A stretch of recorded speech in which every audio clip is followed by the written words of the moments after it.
को साथ लेकर के चल रही है और जितने भी अल्पसंख्यक हैं उत्तर प्रदेश के, देश के, उनके साथ समाजवादी पार्टी खड़ी है।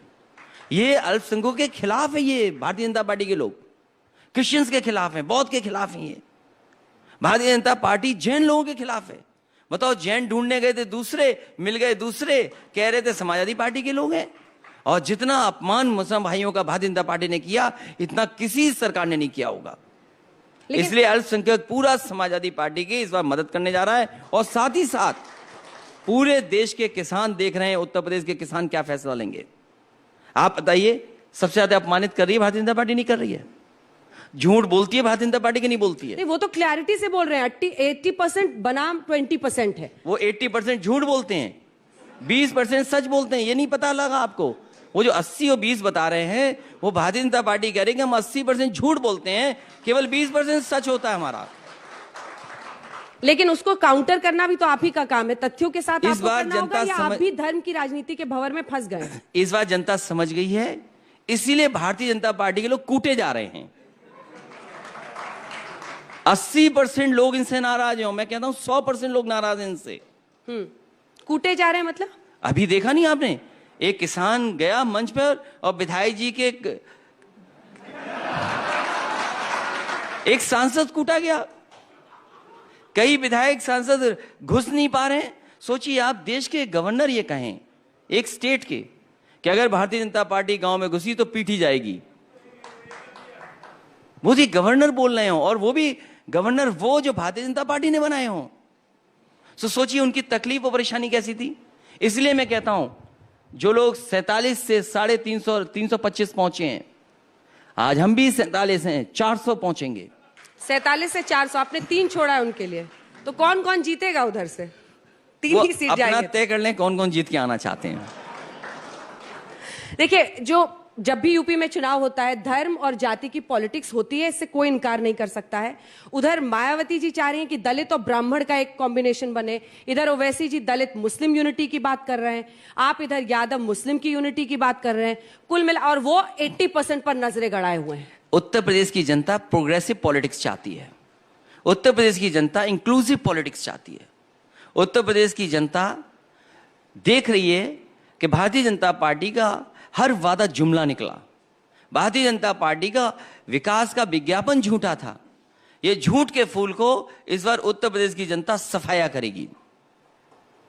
प्रियंका वाड्रा काफी सक्रिय है इस बार यूपी में और जोर शोर से, और आप लोगों का साथ अब छूट गया है कांग्रेस का, लेकिन वो चुनावी मैदान में पूरी धमक के साथ हैं। आप उनकी क्या भूमिका देखते हैं? मैं तो चाहूंगा और सक्रिय हो जाएं। इससे क्या होगा? अच्छी बात है, पॉलिटिकल पार्टी है, वो भी चुनाव लड़ना चाहते हैं तो अच्छा हो, सक्रिय हो और लड़ें। तो कम से कम भारतीय जनता पार्टी का पर्दाफाश तो होगा कि कितना झूठ बोल रहे हैं।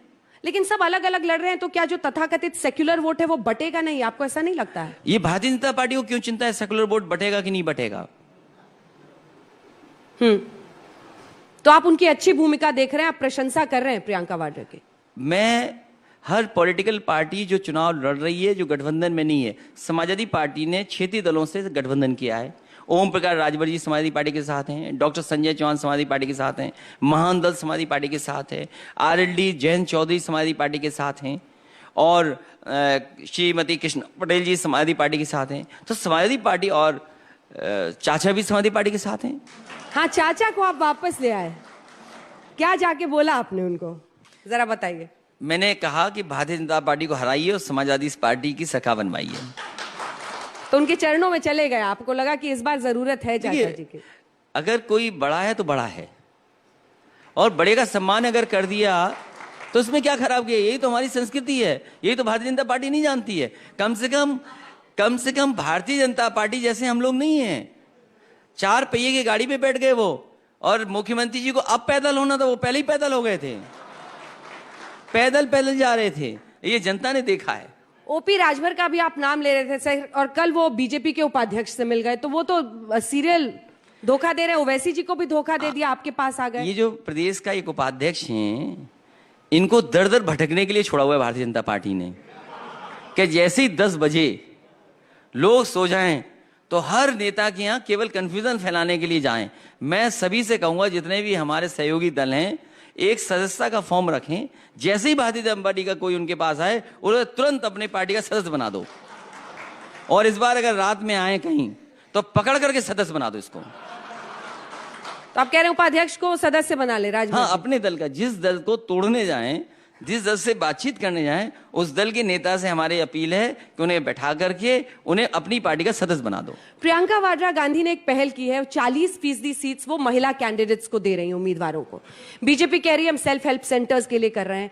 आपका क्या रोड मैप है? क्योंकि महिला वोटर बंगाल, उड़ीसा, बिहार के चुनाव में एक बहुत बड़े फैक्टर के रूप में उभरी है। समाजवादी पार्टी की सरकार में उत्तर प्रदेश की गरीब माताओं बहनों के लिए समाजवादी पेंशन थी, जो 500 रुपया महीना मिलती थी, 6,000 रुपये साल की थी। उसी की नकल करके भारतीय जनता पार्टी किसानों को सम्मान राशि दे रही है। समाजवादी पार्टी की सरकार थी, उस समय बड़ी संख्या में छात्राएं, उनको लैपटॉप दिया गया था। बड़ी संख्या में बेटियों को कन्या विद्याधन दिया गया था। रानी लक्ष्मीबाई अवार्ड, जिसमें कि उत्तर प्रदेश की जो बेटियां, बहनें या माएँ अच्छा काम करती थीं, उनको सम्मान देने का काम करते थे। यही 1090 पावर वुमेन लाइन जो उत्तर प्रदेश में लखनऊ में बनी है, इसके माध्यम से लाखों लाख बहनों को मदद करने का काम मिला था और मदद हुई थी उसके माध्यम से। डायल 100 में जो सबसे पहले तकलीफ और परेशानी को सुनते हैं, वो महिलाओं को, बेटियों को, बहनों को बैठाया था। यही नहीं, एडमिशन से लेकर के, पढ़ाई से लेकर के, फीस से लेकर के समाजवादी पार्टी ने बड़े पैमाने पर काम किए थे। आने वाले समय में समाजवादी पार्टी का मैनिफेस्टो आ रहा है। आदि आबादी के सम्मान के लिए, आदि आबादी की शिक्षा के लिए, आदि आबादी के रोजगार के लिए और स्वास्थ्य के लिए कोई भी बड़े काम करने पड़ेंगे, वो समाजी सरकार में किया जाएगा। अखिलेश यादव जी, चुनाव प्रचार पर, कैंपेन पर अब कर्फ्यू लग गया है 15 जनवरी तक, और आप कह रहे हैं कि इससे बीजेपी को फायदा होगा। कैसे, और चुनाव आयोग से क्या कहेंगे? मैंने उस पहले ही दिन जो रिएक्शन था, चुनाव आयोग से यही अपील की है कि जो पार्टी संसाधन हैं जिनके पास, वो तो इस वर्चुअल रैलीज और आज के समय के हिसाब से जो प्लेटफॉर्म है वहां तक जा सकते हैं। वहीं चुनाव आयोग ये भी करे कि सभी पॉलिटिकल पार्टीज को, चाहे वो सरकारी चैनल हो, चाहे वो प्राइवेट चैनल हो, सभी को बराबर का स्पेस दिया जाए, बराबर का टाइम मिले। और साथ ही साथ समाजवादी पार्टी को मुकाबला करने में दिक्कत नहीं है। आज भी मैं देखता हूं, सबसे ज्यादा व्यू अगर किसी पार्टी के लीडर्स के हैं तो समाजवादी पार्टी के हैं। अभी हम देख रहे थे, माननीय मुख्यमंत्री जी का कोई भाषण ही नहीं सुन रहा था, मामूली और लोग सुन रहे थे। आप योगी जी के इंटरव्यूज खूब देख रहे हैं। समाजवादी पार्टी का कार्यक्रम तो न जाने कितने लोग देखते हैं, हजारों की संख्या में। तो हम इक्विप्ड हैं, हमारे जो नौजवान हैं वो समझदार हैं। और समाजवादी पार्टी ने इसी उत्तर प्रदेश में 20 लाख लैपटॉप बांट करके दिखाए और सबसे बेहतरीन टेक्नोलॉजी का डायल 100 दिया। सवाल यह है कि इलेक्शन कमीशन उन दलों के बारे में सोचे जो दल क्षेत्रीय हैं। मान लीजिए ओम प्रकाश राजभर जी का दल है, डॉक्टर संजय चौहान जी का दल है, अपना दल है, आदरणीय श्रीमती कृष्णा पटेल जी हैं, आरएलडी है, और ये जो क्षेत्रीय दल हैं, इनको स्पेस कब दिया जाएगा? इनकी मदद कौन करेगा? हम तो आपसे 1 घंटा बात कर ले रहे हैं, डॉक्टर संजय चौहान कब बात करेंगे 1 घंटा आपसे? ये सवाल है। तो वो जनता के बीच में कैसे जाएंगे, ये बड़ा सवाल है। इस पे इलेक्शन कमीशन सोचे कि क्षेत्रीय दल जो हैं, जो अभी नए नए दल हैं, उनकी बात जनता तक कैसे पहुंचे। ये लेकिन फेयर प्लेइंग ग्राउंड कैसे बन सकता है? क्योंकि आप जिन दलों की आप बात कर रहे हैं, जिम्मेदारी है। हम तो सुझाव ही दे सकते हैं, और लोकतंत्र मजबूत तभी होगा जब ये क्षेत्रीय दल भी अपनी बात रख सकेंगे। क्योंकि ये सभी क्षेत्रीय दल चाहते हैं जाति जनगणना हो। अब जाति जनगणना की बात ही नहीं पहुंचेगी, क्योंकि हर जाति उत्तर प्रदेश की चाहती है कि जाति जनगणना होकर के कम से कम पता लगे कि उनकी आबादी में संख्या क्या है। लेकिन बीजेपी को एज है। आपने कहा कि बीजेपी हावी है, आप खुद ही कह रहे हैं कि डिजिटल। बीजेपी झूठ फैलाने में हावी है, समाजवादी पार्टी झूठ को पकड़ने में हावी हो गई है। तो तब तो आप ही एज ले जाएंगे ना, ज्यादा व्यूज आपके हैं, खूब रिट्वीट भी होते हैं आपके। वो तो इसलिए क्योंकि समाजवादी पार्टी नौजवानों की पार्टी है, इसीलिए मैंने कहा नई सपा है, नई हवा है। आज टेक्नोलॉजी का जमाना है। हमारे बाबा मुख्यमंत्री आज तक डायल 100 में नहीं गए। वर्ल्ड का जो बेस्ट रिस्पांस सिस्टम है पुलिस का, उसको देख करके उत्तर प्रदेश की जनता की मदद करे पुलिस, उसके लिए डायल 100 लाया गया था। उस समय के जो अच्छे आईपीएस ऑफिसर्स थे, उनकी टीम को मैंने लगाया था। वो जाकर के यहां से न्यूयॉर्क की NYPD पुलिस को देख करके आए थे, उनका हेडक्वार्टर कैसा है, वो उनका रिस्पॉन्स कैसा है। उसके बाद ह्यूस्टन की पुलिस को देख करके आए कि वहां की पुलिस का रिस्पॉन्स सिस्टम कैसा है। वो फिर सिंगापुर गए, वहां का पुलिस का कंट्रोल सिस्टम कैसा है। उन तीनों को स्टडी कर करके प्रोफेसर वेंकट को एडवाइजर टू गवर्नमेंट लगा करके ये सबसे बेहतरीन डायल 100 चालू किया उत्तर प्रदेश में। हमारे बाबू मुखर्जी जी ने केवल एक काम किया, डायल 100 का नाम बदल दिया, डायल 112 कर दिया। क्या बड़ा काम किया इन्होंने। तो टेक्नोलॉजी को कैसे इंट्रोड्यूस करें, लॉ एंड ऑर्डर कैसे बेहतर हो, पुलिस सिस्टम को कैसे बेहतर मौका मिले, वो अलग तरीके से चलाते हैं पुलिस को। तो आपने शुरू में ही बोल दिया। जो चलाने का तरीका है वो हमने देख लिया कि एक व्यापारी को पीट पीट करके जान ले ली, वो भी उनके गृह जनपद में। सोचिए, मुख्यमंत्री जी के अपने जिले में पुलिस जाकर के ठोका, ये को मार दिया, जान ले ली। ये पुलिस का तरीका होगा। जब से भारतीय जनता पार्टी की सरकार आई है, इन्होंने 100 नंबर को कबाड़ा कर दिया और पुलिस को भी कबाड़ा कर दिया। अब चुनाव के एंड पहले जो IT, ED ये सब रेड्स हुए थे, उस पर जरा आते हैं। वो भी अधिकारी जानते हैं कि भारतीय जनता पार्टी के सारे पे कर रहे हैं। लेकिन क्या इसका भ्रष्टाचार से कोई लेना देना नहीं है? भारतीय जनता पार्टी का डिजिटल इंडिया फेल हो गया। वो गए थे समाजवादी इत्र के व्यापारी के यहाँ छापा मारने, उन्होंने अपने ही व्यापारी पे छापा मार लिया। अखिलेश जी, लेकिन जो नैरेटिव वो बिल्ड कर रहे हैं, जो नैरेटिव, जो आपका इतना बड़ा चैनल है, अंतर्राष्ट्रीय स्तर का चैनल है, दुनिया में न जाने कितने देशों में देखा जाता होगा, क्या भारतीय जनता पार्टी से गलती नहीं हुई कि उन्होंने अपने ही आदमी पे छापा मरवा लिया?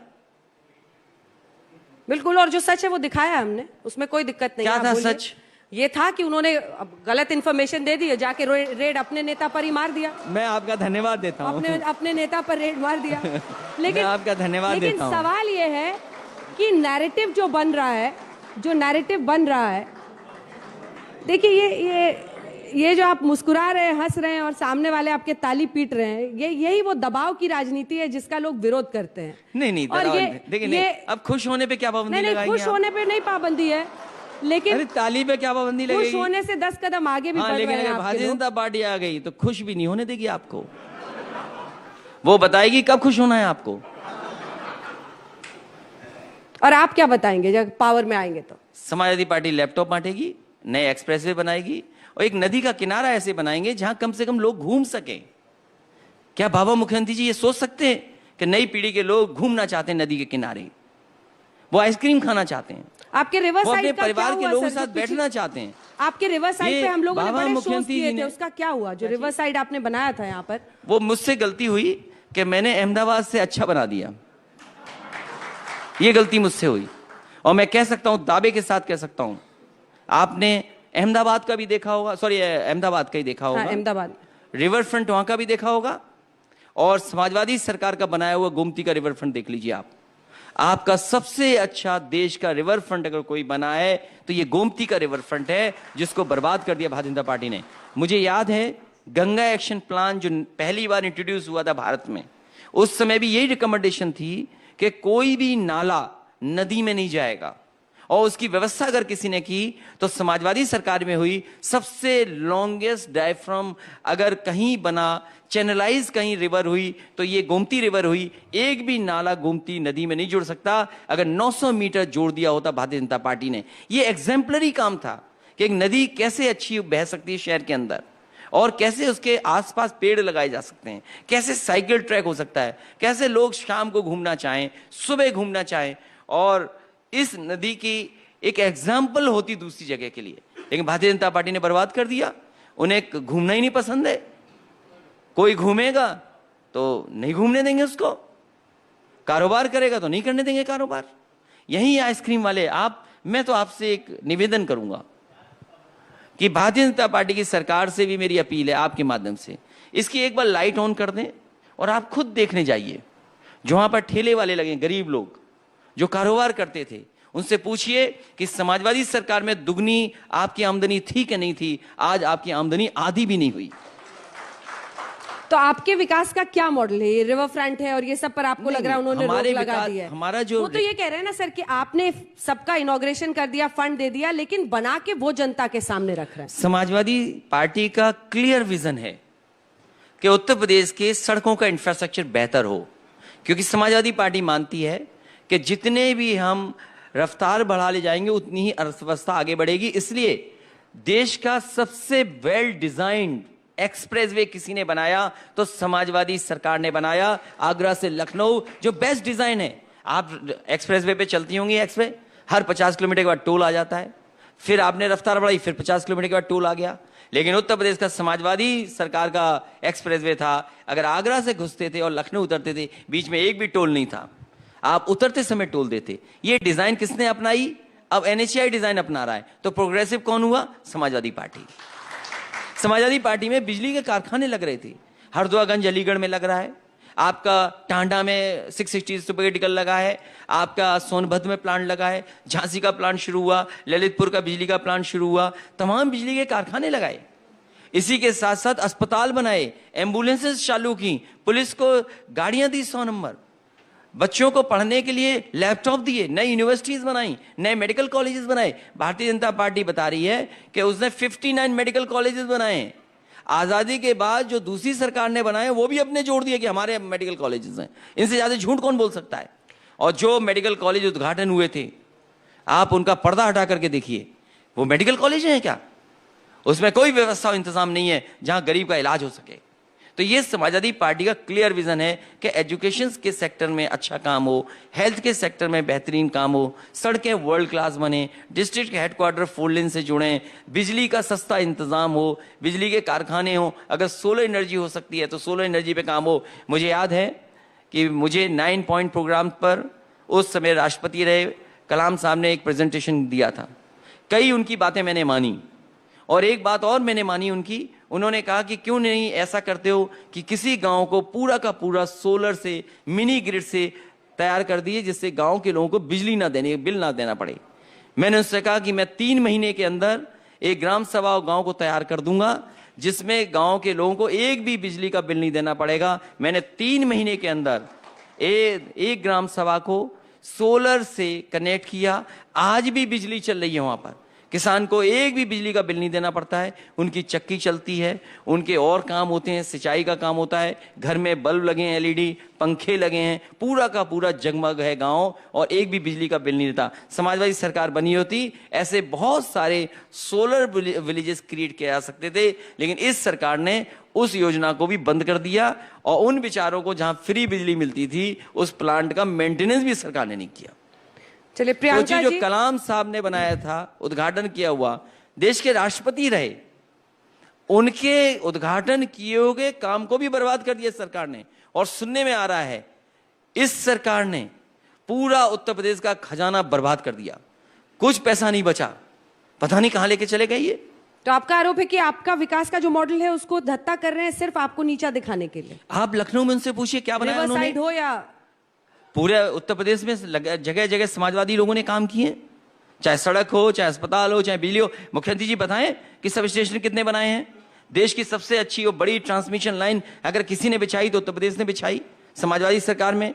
बिना ट्रांसमिशन लाइन के, बिना सब स्टेशन बनाए हुए आप बिजली कैसे पहुंचा देते? फिर पिछली बार चुनाव क्यों हारे अखिलेश जी? चुनाव इसलिए हारे कि भारतीय जनता पार्टी झूठ बोलती रही। उन्होंने बड़े बड़े सपने दिखाए और जनता ने भरोसा किया, लेकिन आज जब संकल्प पत्र जनता देखती है पीछे मुड़ के, इनका संकल्प पत्र पूरा झूठा निकला। ये बीजेपी के लोग संकल्प पत्र पे बात ही नहीं करना चाहते। इनके पन्ने उठाइए, एक पन्ना कोई खोल के देख लीजिए, वहां काम ही नहीं किया। पहला इनका घोषणा था, संकल्प था कि किसानों की हम आय 2 गुनी करेंगे। अभी गन्ने का किसानों का बकाया है, मैं अभी हाल ही में गोंडा गया था, बड़े पैमाने पे किसान चिल्ला रहे थे कि उनका किसानों का गन्ने का बकाया नहीं मिला पैसा। बिजली कितनी महंगी हो गई। इनका देखिए संकल्प पत्र, आज बांट रहे हैं चीजें, लेकिन संकल्प पत्र उठा के नहीं देख रहे हैं ये। मायावती जी को आप मुकाबले में कहां देखते हैं? वो अपना चुनाव लड़ेंगी, अब मुकाबला कहां है वो नहीं बता सकता, चुनाव तो लड़ रही है वो। आपको लग रहा है कि दमखम के साथ लड़ रही हैं वो, या उत्तर शांत प्रदेश लग की रही हैं? जनता ने समाजवादी पार्टी को विकल्प के रूप में देखा है। और समाजवादी पार्टी जनता के साथ खड़ी है इस भारतीय जनता पार्टी का सफाया करने के लिए। ये विकल्प के तौर पर जो आपकी पार्टी उभरी है छोटे दलों के साथ गठबंधन में, आपको इसकी खास वजह क्यों लग रही है? बाकी लोग रेस में पीछे क्यों दिख रहे हैं? मुझे कारण नहीं पता, लेकिन समाजवादी पार्टी को अगर विकल्प के रूप में देख रहे हैं तो जनता के सवालों पे समाजवादी पार्टी जनता के साथ खड़ी है। 11% ब्राह्मणों पर, अब चूंकि जात के आधार पर भी जो पॉलिटिक्स उत्तर प्रदेश में होती है उस पर आते हैं, 11% ब्राह्मणों को सभी लुभाने की कोशिश कर रहे हैं, चाहे वो सतीश चंद्र मिश्र हो जो लगातार कर रहे हैं, आप लोगों ने भी किया, सब अलग अलग प्रबुद्ध सम्मेलन, ब्राह्मण सम्मेलन, नाम अलग अलग हैं, परशुराम जी की मूर्तियां। आपको लगता है कि ये सोशल इंजीनियरिंग आप कर पाएंगे जो आप कॉम्बिनेशन देखना चाह रहे हैं? देखिए, जब चुनाव होता है हर वर्ग में पहुंचने के लिए लीडरशिप काम करती है, पॉलिटिकल पार्टीज काम करती हैं, और इसी सिलसिले में हर पार्टी चाहती है कि उससे हर समाज के लोग जुड़ें। लेकिन बुनियादी मुद्दे क्या हैं? बुनियादी मुद्दे महंगाई का है, बुनियादी मुद्दा नौकरी रोजगार का है, बुनियादी मुद्दे हैं कि सड़कें नहीं बनी हैं, बुनियादी मुद्दे हैं कि लोगों को पानी पीने नहीं मिल रहा है, बुनियादी मुद्दे हैं कि अस्पताल में अगर आप जाते हैं तो इलाज नहीं मिल रहा आपको, ऑपरेशन नहीं हो सकता, दवाइयाँ नहीं हैं, और बुनियादी मुद्दे ये हैं कि थाने ठीक होंगे कि नहीं होंगे, कि वहाँ भी जात के आधार पर काम होगा। जात के आधार पर काम हो रहा है, जात के आधार पर ही काम होता है, तभी एफआईआर दर्ज होती है। सर, ये आरोप तो आप पर लगता रहा है, आपकी सरकार पर। समाजवादी थाने पार्टी में जाओ तो हर जगह जो इम्पोर्टेंट पोस्टिंग है वो यादवों को मिलती थी, सीधा यादव हैं कितने आईपीएस? मुझे तो उम्मीद है और मैं समझ सकता हूं, क्योंकि आप देश के सबसे ईमानदार पत्रकारों में आते हैं, तो आप बताइए उत्तर प्रदेश में आईपीएस कितने हैं यादव, कितने आईएएस हैं? आज तुलना करिए कि कौन सा वाद चल रहा है आज। क्या मुख्यमंत्री जी की अपनी जाति के लोग सब जगह नहीं ठोकराज कर रहे हैं? क्योंकि मुख्यमंत्री जी की जाति का कोई था इसलिए क्रिकेट खेल रहा था, और वहां आईपीएस ने पिच बनाई हुई थी। सोचो आप, आईपीएस पिच बना के तैयार बैठा था कि जाइए क्रिकेट खेलिए आप। आज आप बताइए, अगर हम पे आरोप यादव का लगा था तो मैं आपसे चाहूंगा कि देश का सबसे प्रतिष्ठित चैनल है, आज ठोकराज वाले लोग, ये जो बार बार आप कीचड़ उछालने की कोशिश कर रहे हैं, कीचड़ नहीं उछाल रहा हूं, एक खास शब्द का प्रयोग करके आप ईमानदार ईमानदार बार बार बोल रहे हैं, ये कटाक्ष करने की क्या जरूरत है? मैं कटाक्ष नहीं कर रहा हूं। इस मंच से बार बार एक शब्द के जरिए आप क्या कहने की कोशिश कर रहे हैं? आप एक सम्मानित नेता हैं, मुझे ये समझ नहीं आ रहा कि आपको ये स्टैंस लेने की क्यों जरूरत है? अगर तारीफ भी बुराई लगने लगे तो मैं क्या करूं बताओ? आप उसको कटाक्ष की तरह कर रहे हैं और आपको लग रहा है कि यहाँ पर 10 ताली बजवाकर ये सही साबित कर देंगे, तो मैं आपको बड़े सम्मानजनक तरीके से एक दरख्वास्त करना चाहती हूँ। मैं आपसे सवाल पूछ रही हूँ, मेरे सवालों का जवाब दीजिए। बार बार एक शब्द की आड़ में किसी पर प्रहार करने की कोशिश मत कीजिए। अखिलेश यादव जी, आप भी जानते हैं आप क्या कर रहे हैं। नहीं, ये और लोग होंगे जो इसको बर्दाश्त कर लेंगे, ये और लोग होंगे जो सवाल नहीं दूसरों से पूछते होंगे तो इसको स्वीकार लेंगे, लेकिन मैं इसको स्वीकारने को तैयार नहीं हूं। मैंने बड़े संयम के साथ आपकी बात को बार बार सुना, लेकिन अब मुझे लगता है मुझे इंटरवीन करना होगा। आप समाजवादी पार्टी के बड़े नेता हो सकते हैं, लेकिन आपको कोई अधिकार नहीं देता कि आप मेरे ऊपर इस तरह से टिप्पणी करें, कटाक्ष करें। सर, बड़े सम्मान के साथ मैं आपको बोल रही हूं, मेरा भी अधिकार ये है, मेरा ये धर्म है कि मैं आपसे सवाल पूछूं, मेरा ये धर्म है मैं बीजेपी से पूछूं, और आप पूछ लीजिए इस मंच से। हम लोग सुबह से सवाल पूछ रहे हैं, पता नहीं क्यों आज आपने। अच्छा, आपकी बात खत्म हो गई? नहीं, मेरी बात खत्म नहीं हुई है, मेरी बात खत्म नहीं हुई है, क्योंकि आप बार बार एक शब्द की आड़ में जो करने की कोशिश कर रहे हैं वो जनता भी देख रही है, मत कीजिए। आज तक जैसे प्रतिष्ठित चैनल पर जनता देख रही है, इसीलिए हर किसी की आवाज सुनाते हैं, जनता देखे हर किसी की आवाज सुनाते हैं, आज तक पर हर किसी की आवाज सुनाते हैं। अब वापस इंटरव्यू में आते हैं, क्योंकि ना बात मेरे ईगो की है ना आपकी है, बात उत्तर प्रदेश के चुनाव की है, 10 मार्च के नतीजों की है। मैं भी आपका सम्मान कर रही हूं और मैं उम्मीद करूंगी कि आप भी उसी तरीके से मेरे सवालों का जवाब दें। वो और लोग होंगे जिन पर आप ये टिप्पणी कर सकते हैं, पूरा सम्मान करता हूं। आज तक पर नहीं, अब हो गया। मैं पूरा सम्मान ईमानदारी के पैमाने पर मैं बिलो द बेल्ट हिटिंग वाली बात जो है ना, ये ठीक नहीं है। अच्छा ठीक है, एक सम्मान की बात मैं आपसे कहना चाहता हूं। आपने मुझ पे आरोप इसलिए लगाया क्योंकि मैं यादव हूं। मैं पॉलिटिकल सवाल पूछ रही हूं, मैं आपसे पॉलिटिकल सवाल पूछ रही हूं। नहीं, मैं उसका जवाब दे रहा हूं। लगा रही हूं। नहीं, मैं आपसे उम्मीद करता हूं। पूछ रही हूं कि जिन मुद्दों पर आपको घेरा जाता है उस पर जवाब दीजिए। हाँ, मैं वही जवाब दे रहा हूं। आप नाहा की पर्सनल बना रहे हैं। ये सवाल इसलिए पूछा जा रहा है क्योंकि मैं यादव हूं, और यादव पे ये आरोप लगाया है कि यादव थे सब कुछ, आईपीएस सब कब्जा यादव पे था। हम इसीलिए जाति जनगणना चाहते हैं। पहली नंबर बात, पहले मैं जाति गणना चाहता हूं। जो जिम्मेदार होता है, जिसको प्लम पोस्ट, अब मैं जानना चाहता हूं, आईपीएस ही नहीं होते हैं। नहीं, तो आप भी जानते होंगे। पूरे देश में, प्रदेश में झूठा प्रचार भारतीय जनता पार्टी ने कहा कि पूरा उत्तर प्रदेश इन अधिकारियों के लोगों ने कब्जा कर लिया। इसीलिए मैं चाहता हूं कि आपका प्रतिष्ठित चैनल है, ये बताइए उत्तर प्रदेश में कितने आईपीएस हैं यादव, कितने डीएम यादव हैं? और मैं आपको से कहता हूं, आज की गिनती क्यों नहीं बता रही हैं आप? फिर मैं वही शब्द लौट करके कहने वाला हूं।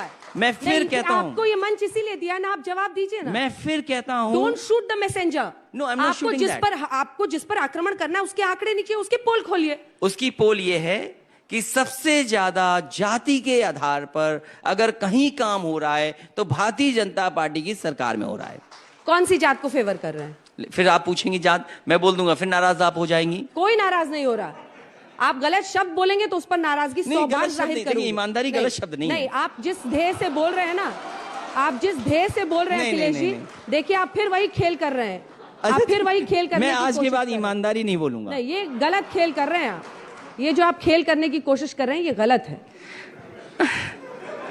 बताइए कौन सी जात को वो फेवर कर रहे हैं? देखिए, मैं जिस स्कूल में पढ़ा, जिस स्कूल हम लोग भी स्कूल कॉलेज में ही पढ़े, मैं जिस स्कूल में पढ़ा शायद उस स्कूल में आप नहीं पढ़ी, क्योंकि गर्ल्स नहीं पढ़ती थी मेरे स्कूल में। मैं मिलिट्री स्कूल से पढ़ा, स्कूल में था, और मिलिट्री स्कूल में जब मैं पढ़ रहा था, मिलिट्री और सैनिक स्कूल में डिफरेंस है। मिलिट्री स्कूल अलग है, सैनिक स्कूल है, तो अपने आप को कंफ्यूज नहीं करिए कि मिलिट्री स्कूल क्या है, सैनिक स्कूल क्या है। मैं मिलिट्री स्कूल में पढ़ा, मेरे साथ के जितने भी सीनियर जूनियर हैं आज भारत के सीमा बॉर्डर पे खड़े हुए हैं, बॉर्डर पे हैं। और आपको जानकारी होकर खुशी होगी इस बात की कि जिस स्कूल से मैं पढ़ा हूं उसी तरह का एक स्कूल और है जहां से देश के जो सबसे बड़े अधिकारी हैं, जो सबसे बड़े चीफ हैं, डोभाल साहब भी उन्हीं स्कूलों से पढ़े हुए हैं। और हमारे स्कूल में कोई जातिवादी नहीं थी। हमने कभी नहीं जाना कि मेरे साथ का कौन जात वाला है, हमारे दोस्त किस जाति के मैंने कभी नहीं जाना। जब मैं अपनी डिग्री हासिल करने मैसूर गया तो मैंने कभी जाति नहीं देखी कौन सी जाति है। मैं और भी जगह दुनिया के हिस्सों में पढ़ा हूं, लेकिन ये भारतीय जनता पार्टी के ने बताओ हम पे यादव का जातिवाद का आरोप लगाया कि नहीं लगाया? मैंने सरकार चलाई है, और प्रतिष्ठित अखबार दैनिक जागरण था, उसने मेरे अपने चैनल में पूछा, मेरे सामने पूछा कि बताओ यादव अधिकारी ये कर रहे हैं कि नहीं कर रहे हैं। वो इसलिए कर रहे थे क्योंकि वो मुझे बदनाम करना चाहते थे। और आप भी सवाल इसलिए पूछ रही हैं क्योंकि मैं यादव हूं। ऐसा नहीं है, और आप जवाब इसलिए नहीं देना चाहती हो। उस वोट बैंक पर आपका नहीं, मुझे वोट बैंक की चिंता नहीं है, मुझे वोट बैंक की चिंता नहीं है। वोट तो मुझे मिलेगा, और आपके कहने से जाने वाला भी नहीं है। कब तक पूर्व रहिएगा? चिंता तो होगी सर। अब मुझे अपने वोट की चिंता नहीं है, मुझे चिंता इस बात की है कि उत्तर प्रदेश में न्याय नहीं मिल रहा है, ठोक दे रहे हैं। क्या बताओ फेक इनकाउंटर हुए कि नहीं हुए? कोई बता दे फेक इनकाउंटर में सबसे नोटिस मिले हैं। आज थानों में कौन है बताइए? मुख्यमंत्री आवास में इस बात की बैठक होगी कि किसी लोकसभा को कैसे हराया जाएगा। एक तरह के अधिकारी बैठ करके फैसला लेते हैं।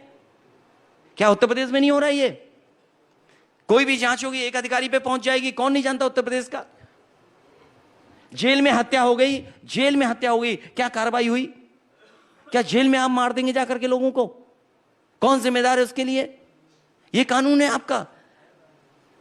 प्रधानमंत्री के काफिले पर फिरोजपुर में जो सुरक्षा में चूक का मामला हुआ उसको इमोटिव इशू बनाकर यूपी में भी लाया जाएगा, उस पर आपकी क्या राय है? और खास तौर पर बीजेपी कह रही है कि चन्नी साहब ने जिस तरह की सुरक्षा है उसके साथ षड्यंत्र किया, और वो प्रियंका जी को क्यों ब्रीफ कर रहे हैं, इस पर आपका क्या टेक है? क्योंकि इसको इमोटिव इशू वो लोग यूपी में भी बना सकते हैं। मैं तो ये कहूंगा कि उत्तर प्रदेश में मुख्यमंत्री आवास को गंगा जल से धोया गया था, ये मुद्दा क्यों नहीं बना?